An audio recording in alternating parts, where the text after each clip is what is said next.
Speeding. Speeding. Speeding. 5, 4, 3, 2, 1. The world is changing faster than ever. What used to take decades is now taking years or even months. What you see right now is the illusion that people have had for many decades about the workplace being this secure place to work the rest of your life. For the first time in the history of our nation, our children will not do as well as us. We've seen our friends get laid off, we've been laid off, we've had our pay cut. People are overworked and underpaid. They seem to have less time and less freedom. They live under constant pressure. This is going to be forced. And so even if your employer loves you, they may have to cut you. There's something wrong that on Monday morning, the heart attack rate increases by 35%. Technology is accelerating, job security is declining. It just doesn't seem like the old models of making a living are as reliable as they used to be. Every aspect of our lives, there's a better way out there, but we're still doing it the old way. We live in the greatest country on the planet, and there are a lot of people sitting around complaining and being cynical. Like everyone's whining about this old model, and I'm like, why don't you leave it? Look at all this over here. Look at all this opportunity. Since so much of our lives revolve around our work and the way we make our living, many people are thinking there just has to be a better way. The biggest challenge facing our world today is not making money, is what are we going to do with all the displaced, unemployed people?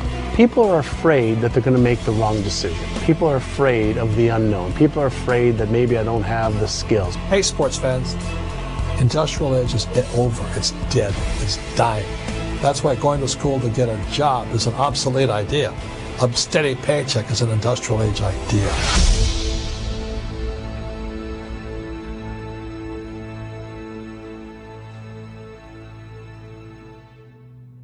It's the search for answers that has brought us here together today. My name is Worre, and for almost 30 years I've been an entrepreneur, struggling at times, but ultimately succeeding. As a best-selling author, speaker, and business owner, I've spent my entire career helping millions of people around the world to become entrepreneurs. And I believe strongly that there is, in fact, a better way when it comes to how we make a living. The career landscape has changed dramatically, and many are still working in a model that is completely out of date. What worked for previous generations isn't working as well for people today. In this film, we're going to explore 3 important questions. First, what's really going on in our working world today? Second, in this new economy, is it better to become an entrepreneur, or is it safer to work for someone else? And third, if a person decides to become an entrepreneur and start their own business, how can they do it without taking on massive risk? To help in this journey, I've brought together some of the greatest experts and thought leaders in the field of entrepreneurship to share the real facts with you.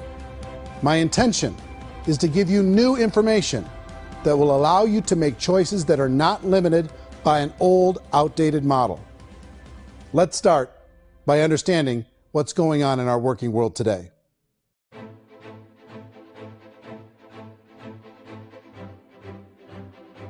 Let's look at unemployment. 30–40% of the people are honestly not working, but would be working.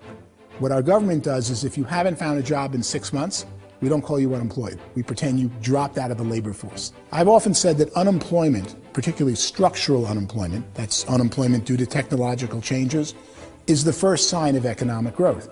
Think of it, 10 people live on an island. They go out every day and fish. One day, new technology shows up. A missionary brings them a net. Now, using the net, one pilots the boat, one throws the net. 2 fishermen can do all the work 10 used to. That's a 500% increase in productivity, 2 doing the work of 10, in one day. You don't have to learn a lot to learn how to throw a net instead of throw a fishing line. The island's got a big problem, 80% unemployment. But the island still has all the wealth of the fish because the 2 people produce as much fish as 10 did. Now, of course, looking back in history, these changes used to take thousands of years. And during that time, we went into farming and transportation. Some of us became doctors and some teachers and lawyers, and we developed all these new professions and new manufacturing jobs.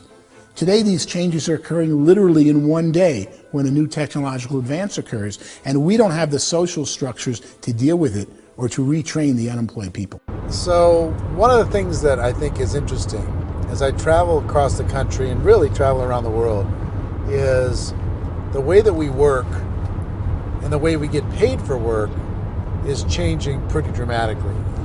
On a global basis, everything is being turned upside down because of the rapidly advancing technologies.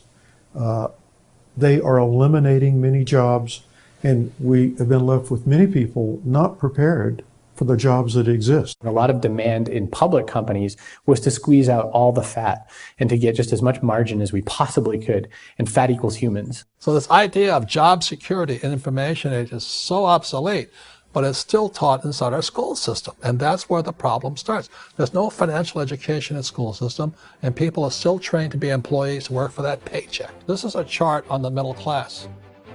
What's happening in the middle class, those that went to school, their incomes have been coming down for years. And parents still say to their kids, go to school, get a job. Now what happens to all those middle class people who are dropping off the ends of the chart? Well, they become what's called working poor. And this is what happens to working poor. But they say poverty is ending. Well, poverty may be ending, but working poverty is going up. And this is food stamp usage. So food stamp usage in America is going through the roof right now, because people cannot earn what they call a living wage. Most people have experienced financial pressures that I think are probably greater than they have been in the past. If you're not working for yourself, then it's going to be a pretty hard road for a lot of people. Today, if you're going to control your future, the 40-40 plan is gone, where you can graduate from college and get a job and work for 40 hours a week for 40 years. That day is gone. So some of these charts actually tell you what's going on. And this is a really interesting one, you know. People are going back to school because if I go back to school, I'll get a nice job. But this is what's happening to, it's called Sallie Mae, which is the student loan guys. Student loan is going through the roof. It's now over $1 trillion, and student loan debt is worse than credit card debt. So when people stopped using credit card, the government got people into student loan debt. And the problem with student loan debt is you can never be forgiven. See, with credit card debt, you can declare bankruptcy and all's forgiven.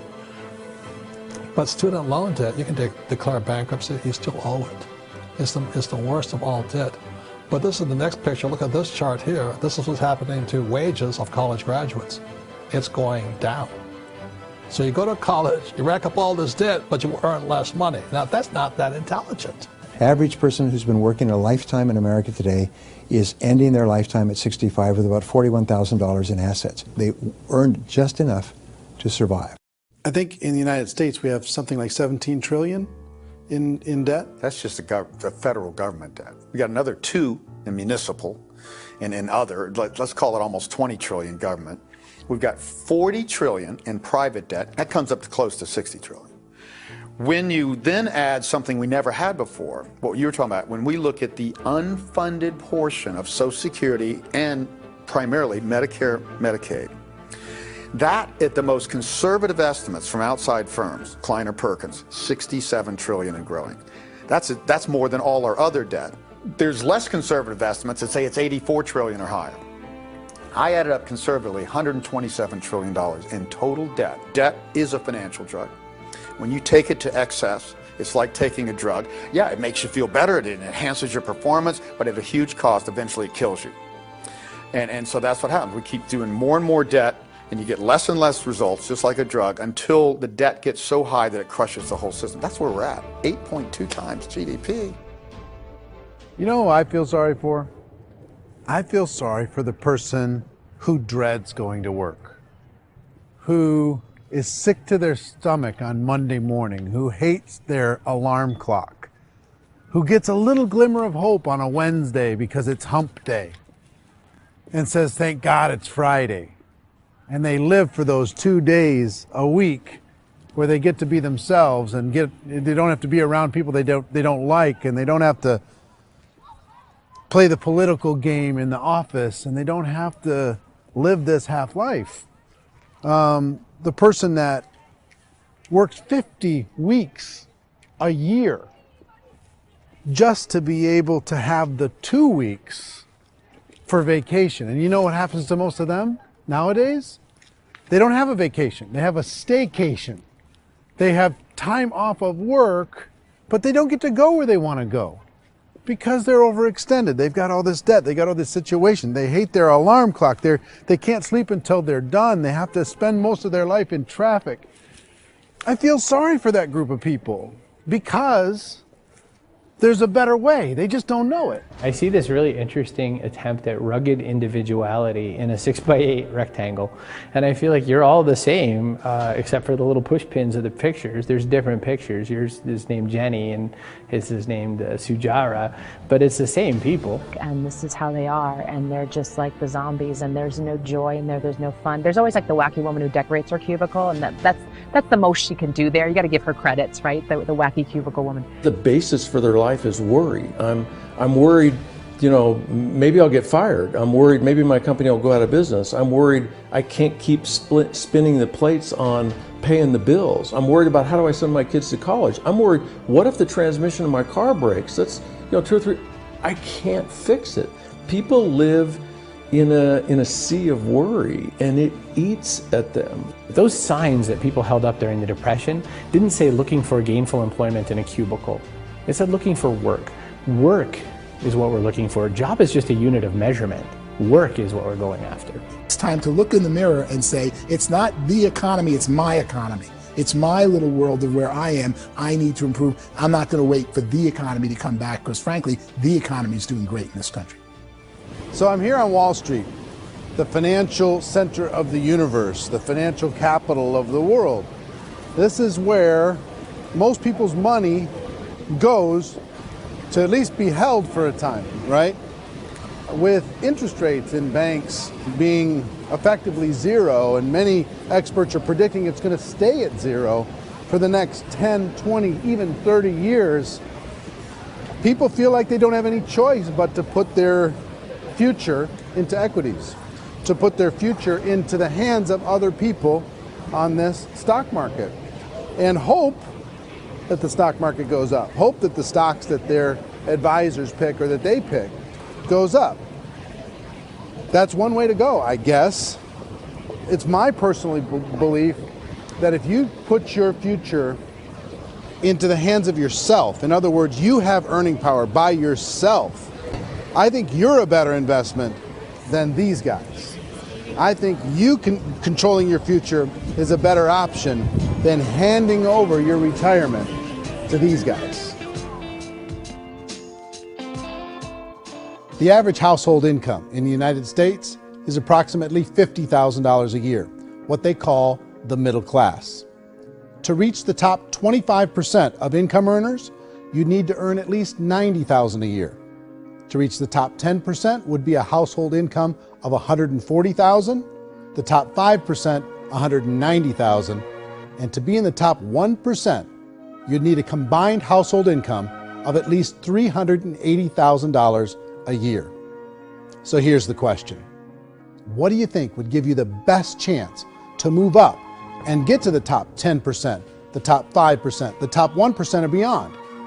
In my opinion, and in the opinion of many, many experts, the answer is to become an entrepreneur, to become your own boss. I think you have to be a business owner. I can't, the only time I ever say to someone it'd be great to be an employee is when they've already told me they've surrendered. I only tell people who are wounded spiritually that they should be an employee. And it's that feeling that you get when you pick up the backpack off the little Cub Scout and say, "Don't worry, little guy, we'll get you back to the camp." You know, it is in no way a kindness when I tell someone they'd be a great employee. The other status symbol really increasingly is lifestyle. And people can own their own business, maybe even work out of their house. That, I tell you, people admire that. Like, gosh, I wish I could do that. The spirit of the entrepreneur is to be a risk taker and to be resourceful and unstoppable and to have a vision of yourself beyond where you are and not willing to settle for life as it is. Think about the great entrepreneurs. They're visionary. They have heart. They're willing to do today what others won't so they can do tomorrow what others can't. Personally, I don't think of the new economy, the old economy. I create my own economy. The entrepreneur's in control.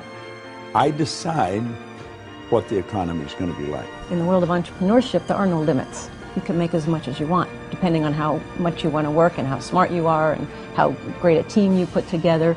There's no more lifetime rewarding business than being an entrepreneur.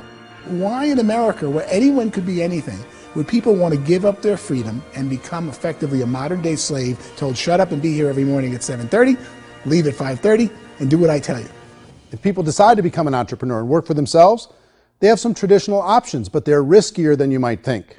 Any kind of a retail business, retail build-outs, is extremely expensive. Even just these small little yogurt stores where they're putting little yogurt machines and you get all the different flavors, you're spending $200,000, $300,000, $400,000 to open a yogurt shop. I would love to buy a Dunkin' Donuts, but it's $500,000 or so to start. I don't quite have that just-in-case money. Risking lose it all, and most guys do 2 or 3 times, and even big guys like Branson, because I'm such a fan of his, half his companies don't work. If you make $1 million, your problems are going to go. If you make $1 billion, your problems are really going to go.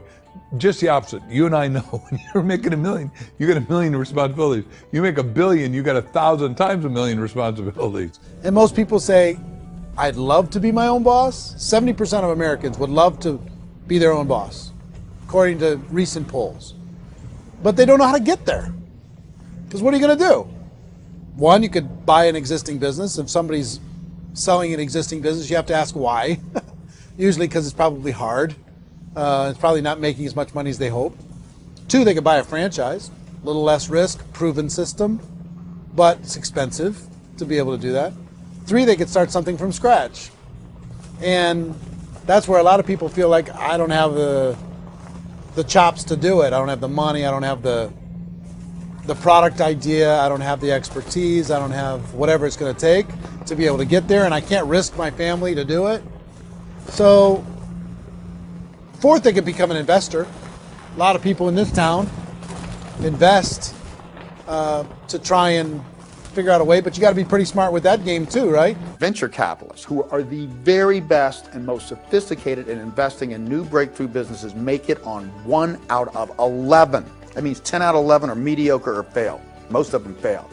That's the risk there. An angel investor is lucky to get 1 out of 15 or 20. A business is a team sport. Like, I have to have accountants, I have to have engineers, I have to have system designers, I have to have sales, marketing, I have to have accounting, I have to have mission statements, I have to have legal and all that. The average Joe Schmo, even me, I go out there, I don't have the skills to put a business together. I think the bottom line for the 4 traditional options is they take money, sometimes a lot of it. They take expertise, and they take time. All of that adds up to just too much risk for most people. I bought a business from somebody else, and it was a lot of work. And you start wondering, what did I just buy? Because I guess ultimately I own your email list, and I just overpaid for it. People that start their own business, they spend a lot of money, they spend a lot of time, a lot of effort to get things started. And the more you invest on the upfront, the harder you typically work at it. Well, I can tell you what the success rate is of a restaurant. If what is it? They're crazy enough. About 90% of them fail. About 90%, in how quickly? Year or less. Wow. And if we're talking non-franchise, we're talking franchise, Sure. That's totally different. Yeah. But our students aren't getting franchise restaurants. You gotta invest big money. Exactly. And with someone like McDonald's, you've had to work with the company for a long period of time, really know the You even have a chance of investing $1 million. have a chance, and it's a slim chance. What if there was a way that you had all the proven aspects, the comfort aspects, and you could still control your own life? What if there was both? In other words, you didn't have to create everything from scratch. You didn't have to be a super leader. All you had to do, what if there was a proven product already? You didn't have to create the product. And there's a proven system already, proven training already. Everything except an employer. That was the only thing that you didn't have. Do you think more people would be open to working for themselves in that environment?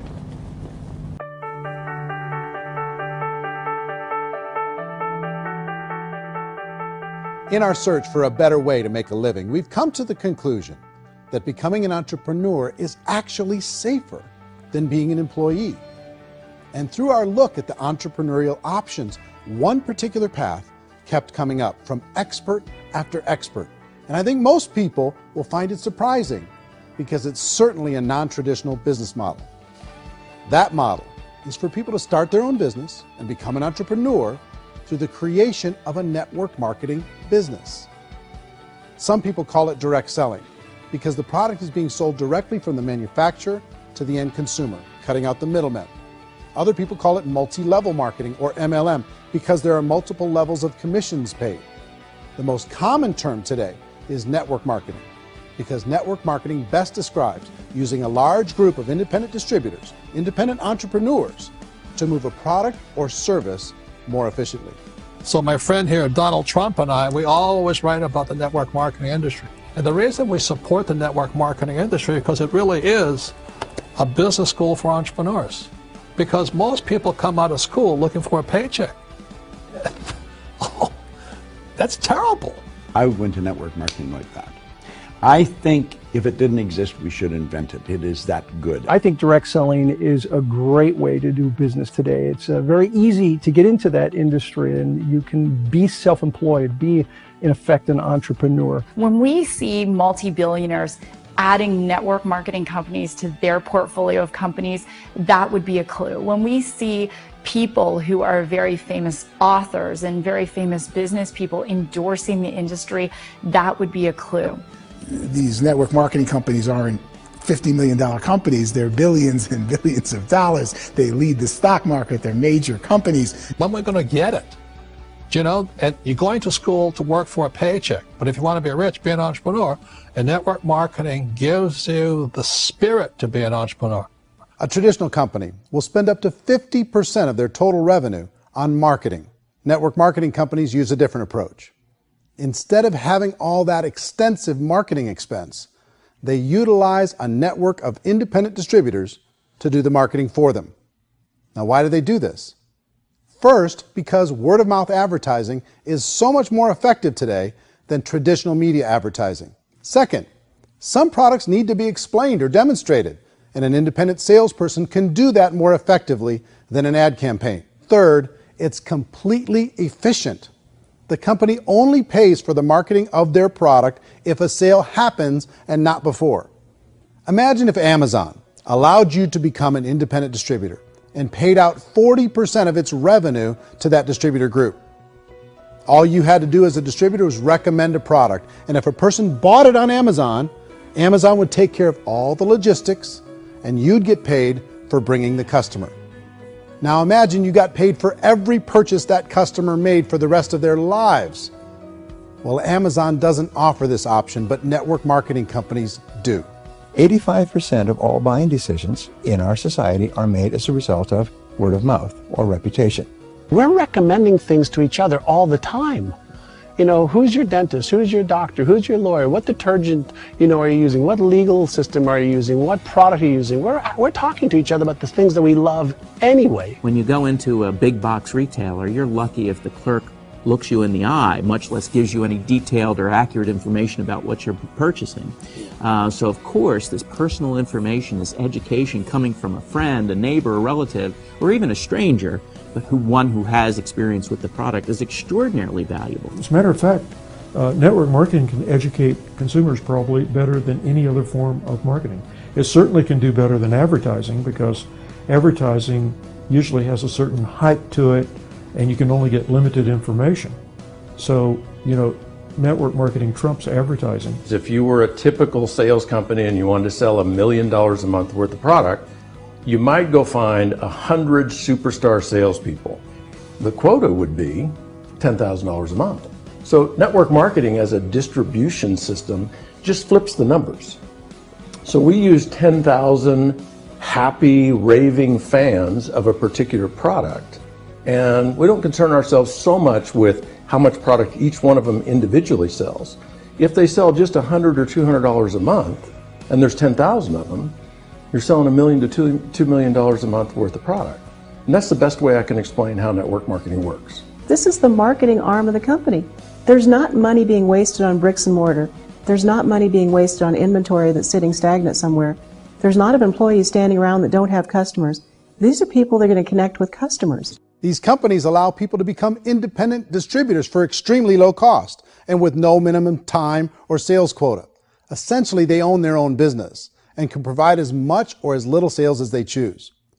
In other words, the distributor gets all the benefits of traditional business ownership without the risk. The advantage of network marketing is the ease of entry, the low risk, and the low startup cost, because almost everything else has very high risk. You can get in for a minimal investment. You're buying into a system that's already been proven, products or services that have been proven to work. The keys to network marketing is providing an opportunity for the masses to get involved, providing an opportunity for the average person who doesn't have the resources to start their own business.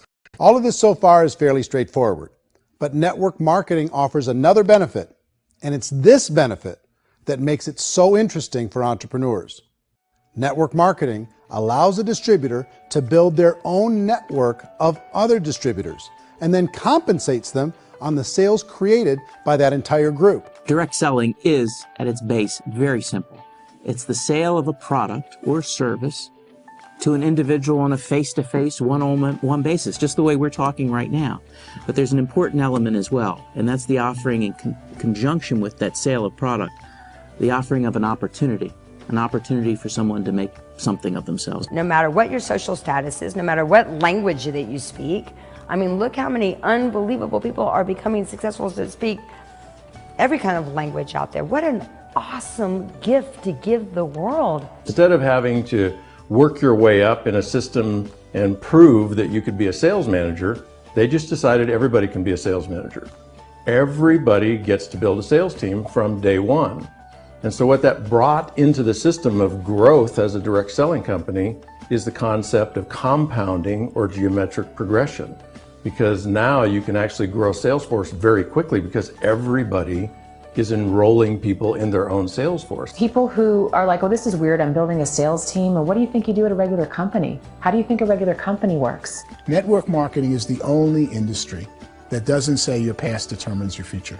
It looks at your past and says, okay, now what can we train you to do so you can have a great future? Every other employer out there wants to exploit you for what you already know, not teach you something new. Network marketing has the potential to save the United States and the world, because it's going to teach people not to be employees, but to be entrepreneurs.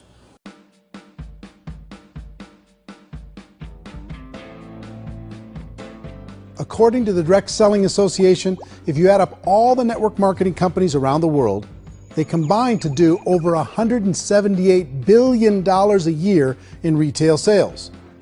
To give you an idea of how big that really is, the NFL, the National Football League, does approximately $9 billion a year. The music industry does a little more than $16 billion a year, and the movie industry does about $80 billion a year. Using a conservative average, network marketing companies pay their distributors about 40% of that $178 billion in the form of commissions, which adds up to more than $71 billion a year. That's almost $6 billion a month. It's almost $200 million in commissions every single day. So it's certainly working, and people are making serious money in network marketing. With the growth of the direct selling industry over the last 10, 15, 20 years, we've seen a broader understanding of the channel. We have seen more and more people getting involved in the business, so our penetration in the marketplace has increased, and thus the understanding in the marketplace of who we are has increased. And we've seen non-direct selling companies look at the direct selling model and say, something's going on there. People are making money, companies are being profitable, individuals are being motivated, product is being delivered to market. Maybe we should explore this. Some people think only the people at the top make money. Well, let's take a look at that as well. In the network marketing profession, there are roughly 500 people in the world who earn over $1 million a year. If you round that number up to $2 million a year, that adds up to about $1 billion a year. That takes the $71 billion paid out each year down to $70 billion. So where does the rest of the money go? The vast majority goes to part-time people making anywhere from a few $100s a month to many thousands of dollars a month. It goes to people who choose to make it a full-time career move and earning even more than that. Every day, people are using the money they earn through network marketing to pay off debt, have more fun, and improve the quality of their lives. Everyone I know in network marketing has been doing that since the 50s. They go to work when they want to go to work. They stop working when they want to take time with their children to have a leisurely breakfast and discuss issues and driving to school. They go back to work when they get home, wherever they're working out of. The biggest thing that I've seen is people that have become much happier in their life. MLM has probably made more millionaires of more people in more countries, and I've spoken to them in 67 countries, than any other single form of business, starting from nothing. If they have a choice between working a job for the next 10 years or working a network marketing business for the next 10 years, the result of working the network marketing business will be better. A lot of people within the industry go on and make this a career and do extremely well at it. Network marketing has been nothing but good for everyone I know that's been involved with it because they did it seriously and they played full out and they've been very successful. It's been a constant barrage of success stories and people showing off stuff that they got as a result of it. How many people are involved? Approximately 16 million Americans and 96 million people around the world are currently participating in network marketing. And in a recent poll, 82% of those people report a good, very good, or excellent experience with network marketing. So people are happy.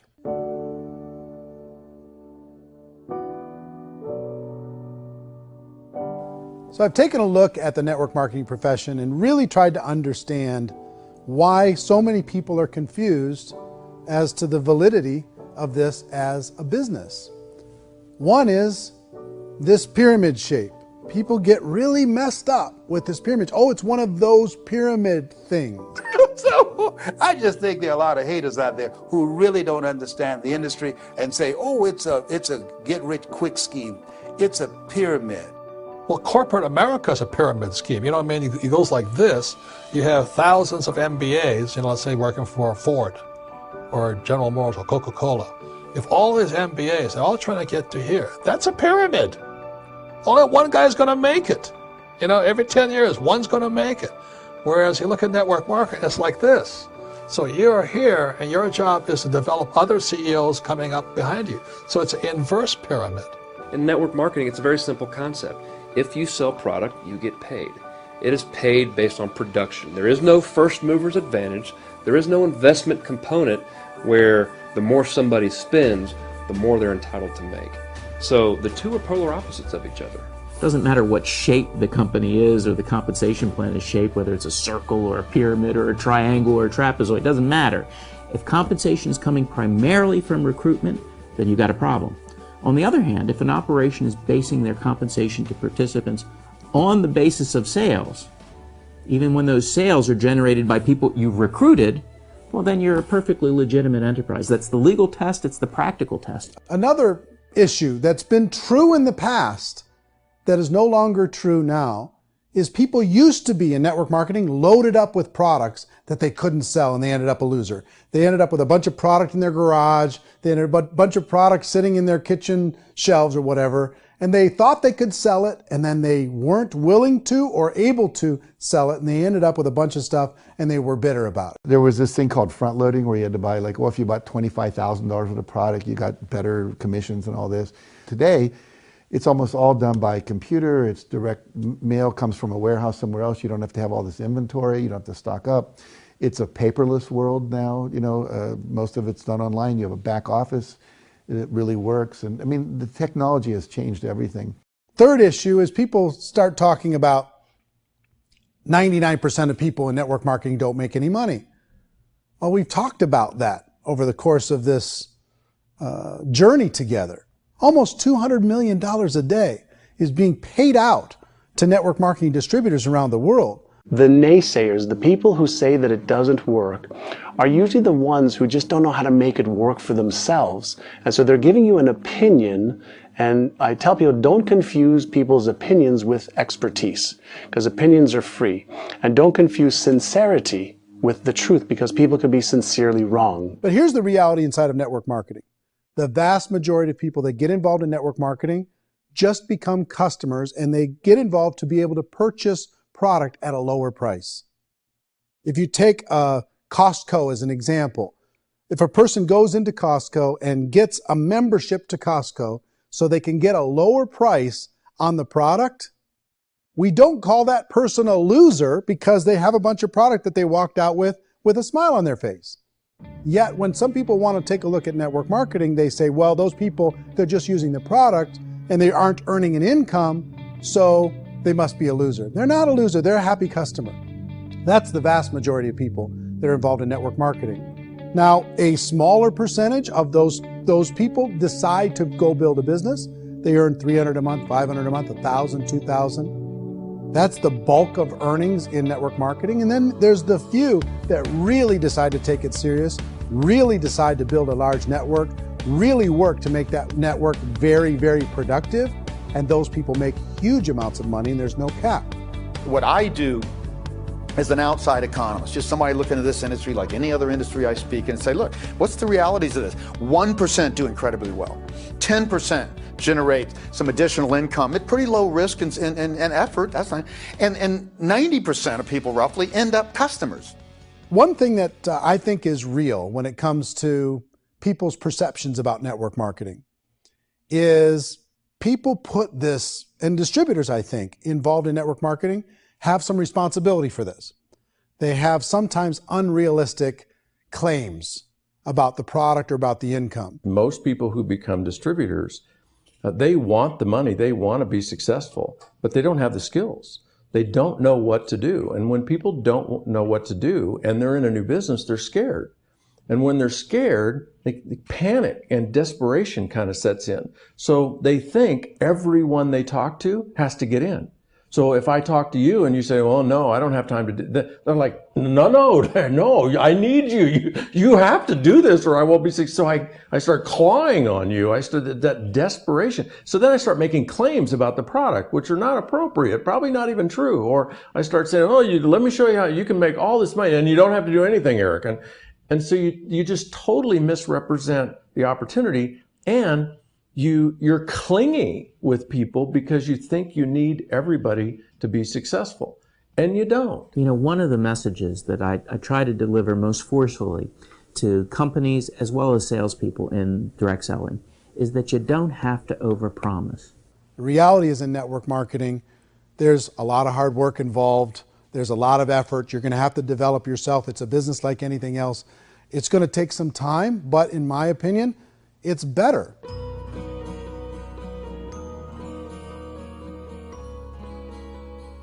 It's light years better for people starting today than it was even 5 years ago. I think it's more widely accepted now, and people understand it is a business. It is being an entrepreneur. It is being a business owner. Our belief system is based upon our evaluation of something.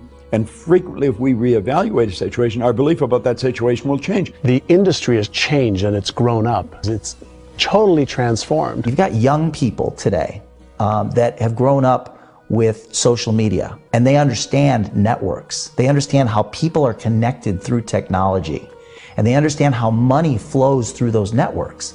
So when they see network marketing, they don't see it the way their parents saw it. And we've all learned, the larger industry that you represent, has all learned from those mistakes and flaws and errors that have happened early on. Early algorithms didn't work the right way. That's all fixed. It's like when they design a computer program, they design the program, then they run it, and then they go back through and they debug it.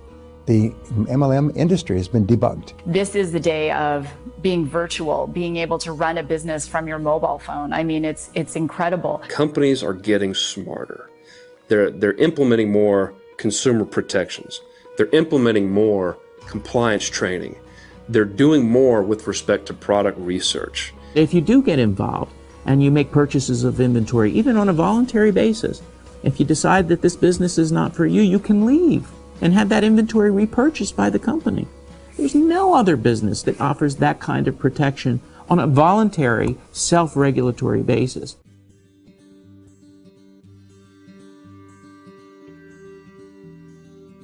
If you decide to look further into a network marketing business in order to generate more cash flow for your family, I would recommend reviewing the following 4 elements. First is the product or service. And on the product or service, I would ask 5 important questions. 1, do you like it? Is it something you would feel comfortable sharing with others? 2, is there a recognized need in the marketplace? It's hard to create a need if one isn't naturally there. 3rd, does the product meet that need? Does it solve a legitimate problem for consumers? And 4th, is it priced to sell? Can it compete in the marketplace? And 5th, is it priced for profit? Is there enough margin for the company and the distributor to be able to generate income for the long term? If you can answer the questions on the product to your satisfaction, the next element to consider is the company itself. Is it well run? Do you believe in the founders or the management team? Do you feel they have what it takes to go all the way? See, it doesn't matter how good the product is if the management can't take care of the company. Good management can change with the times. They can handle adversity. They can make good decisions. Make sure you choose a company that can serve you for a long time. The third element to consider is the compensation plan. And with that, there are 3 important things to look at. First, a brand new person needs to be able to generate some money fairly quickly. It may be an obvious reason, but you can probably imagine the ripple effect of a distributor getting involved and having even a small victory fast. That can only help with the overall success of the organization. Second, a person should be able to develop a moderate part-time income in a reasonable period of time. As they develop their network and as their sales grow, they should be able to enjoy more benefits. And third, for the people who are really serious, for those who decide to really go pro in the network marketing profession, there should be the possibility to make a serious full-time income if they work hard and are committed to developing their skills. If you're comfortable with the product, the company, and the compensation plan, the last thing you should look at is the support that will be made available to you. Does the company have a website? Does it have a solid online reporting tool? Do they have comprehensive training available? Do they host events to help you build your business? If you decide to do this, what kind of a support system can you plug into? Choosing a network marketing company is a personal decision. But evaluating the 4 elements of product, company, compensation plan, and support is a great place to start. Is the company promising that you're going to get rich quick or that you can make a lot of money without a lot of effort? That's a red flag. Is there a product that you really believe in that you think can be sold? Or are you being told by salespeople or the person who's trying to recruit you or by the company itself that don't worry about the product, all you have to do is recruit other people into the business? Red flag, warning sign. If you're hearing that, take a second or even a third look. Get to know the customers, the products, the business, have some success, and see where the opportunities might take you to move up in the organization. You want to find out how concerned are they about my education, my training, and my development? Is there a space for me to grow? Most important question.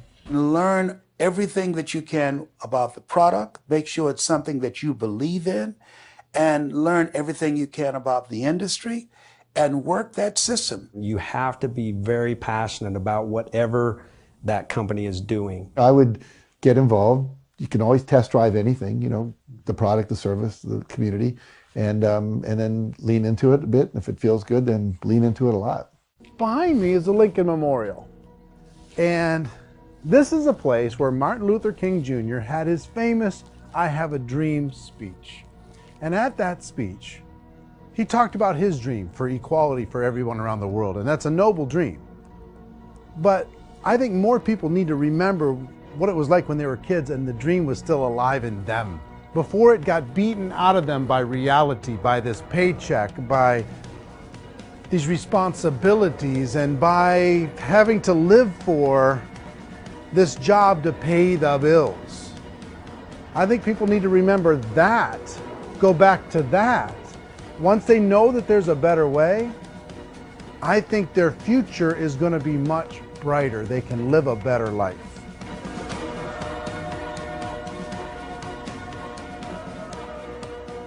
So if you're considering getting involved in a network marketing company, let me offer you just a few pieces of advice. First, network marketing isn't perfect. It's emotional, it's challenging. Like any entrepreneurial venture, it can have its up days and its down days. But if you have an entrepreneurial bone in your body, it's just better. Second, if you're gonna do it, decide to be professional. Decide to go pro.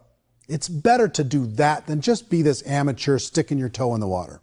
Third, as any professional, you're gonna have to learn some new skills. And I promise you, inside of the network marketing profession, they're not too difficult to learn. Fourth, like anything worthwhile, it's gonna take some time. Don't expect that you're gonna get to the finish line right out of the gate. And fifth, it's worth it.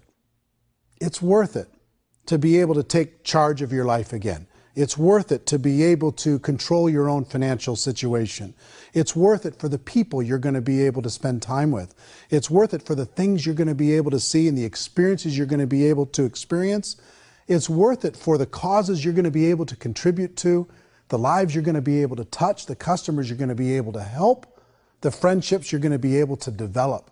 I promise you, it's worth it. Remember, most people are searching for answers just like you are.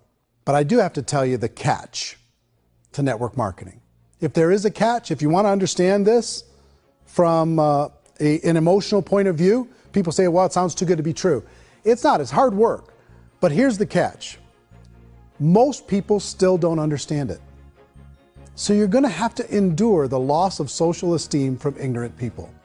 The uneducated will think less of you. Now, if you can handle that, you're on your way. If that's going to destroy you, you know what? Entrepreneurship in general probably isn't in your future. If you can face that catch, you can become unstoppable. I want everyone to really contemplate this if they're not in network marketing.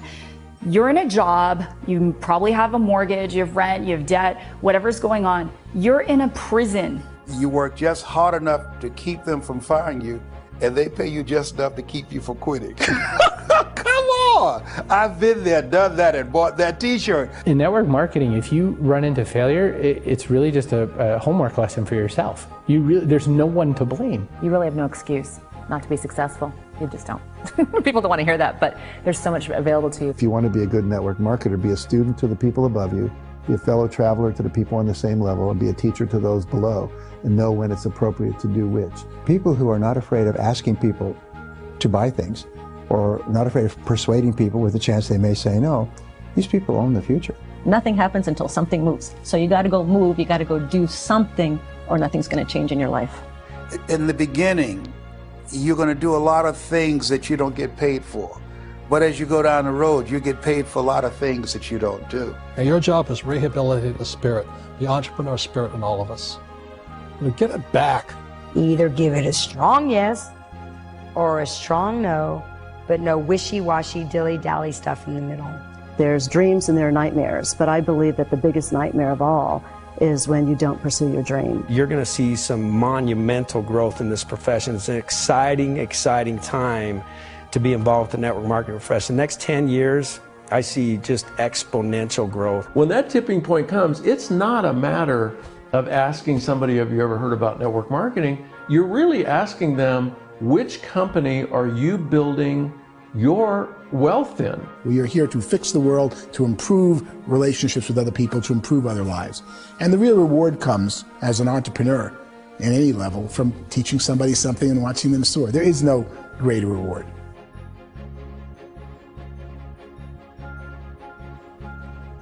Life's too short to spend it living someone else's dream instead of your own. It's too short to spend it living at a fraction of your potential.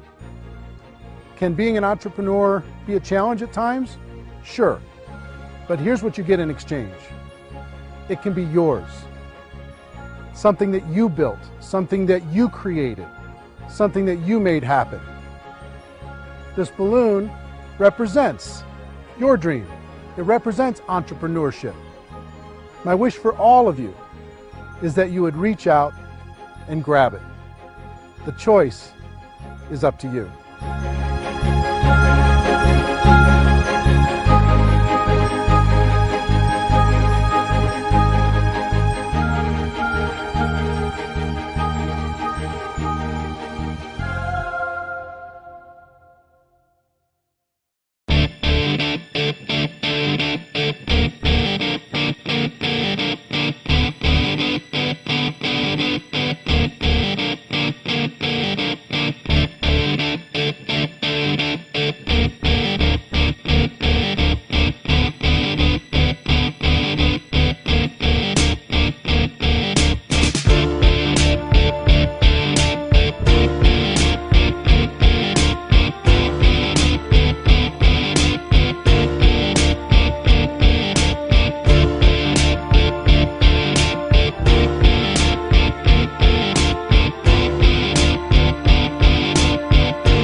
mentioned the word scam.